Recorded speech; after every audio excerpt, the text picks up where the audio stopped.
What's up guys? Ito na naman ang inyong Kuya Batang at maghahatid na naman sa inyo ng isang bagong putahe. And so hindi na tayo magpapaligoy-ligoy pa kasi nakita nyo na yung pamagat kanina. Walang iba kundi ang Macaroni Chicharon.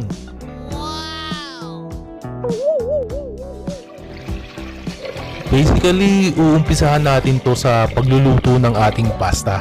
Wow, basically At dun po sa tubig na paglulutuan natin ng ating pasta, it's optional na lagyan mo siya ng additional na pampalasa.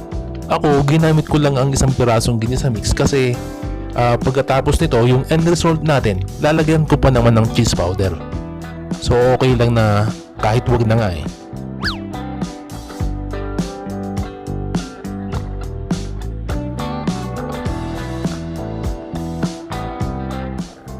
At isa pa, hindi din naman tayo stricto sa pagluluto ng ating macaroni na to. Kasi at the end, ibibilad pa rin natin to sa araw para matuyo. So okay lang din na ang resulta ay mas sumobor pa ng konti sa al dente.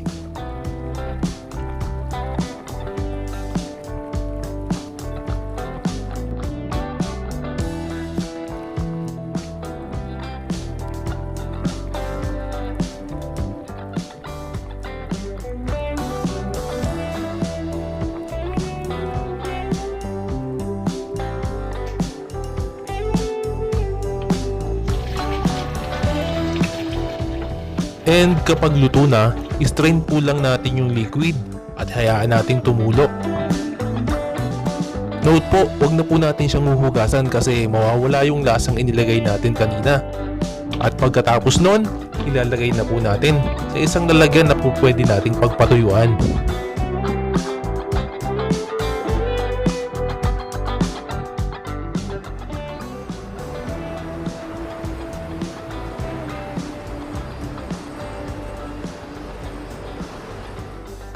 Approximately 10 hours later. At pagkatapos po ng maghapong pagbibilad sa araw, kailangan ganito po yung magiging resulta niya. Wala na po siyang moisture content. Pero depende pa rin yan kung nasang lugar ka. Nasa Middle East ako kaya kinailangan ko lang ng isang maghapong pagbibilad.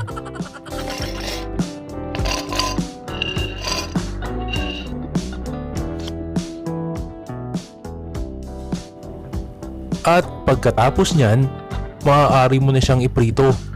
Siguraduhin mo lang na mainit na talaga yung mantika bago mo ihulog yung mga macaroni natin.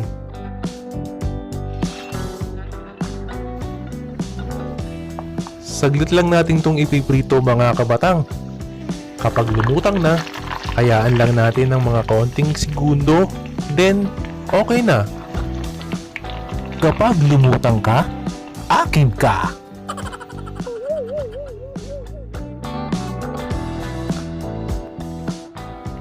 Yan tingnan nyo. Ang ganda, di ba? Pumuputok-putok. Pumipilantik-pilantik.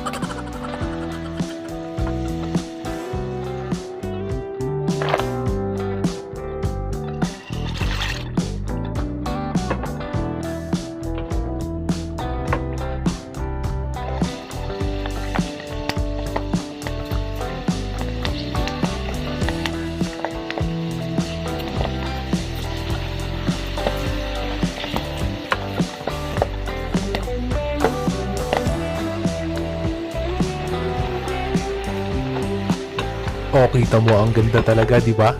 Para bang gusto mo nang ako pala gusto ko nang dumampot ng isa kahit nasa kumukulo pa siyang mantika.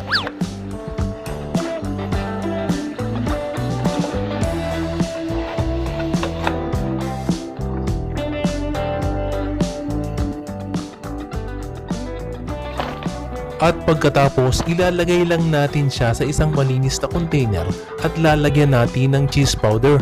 Pagkatapos, kakalugin lang natin na parang nagbibingo.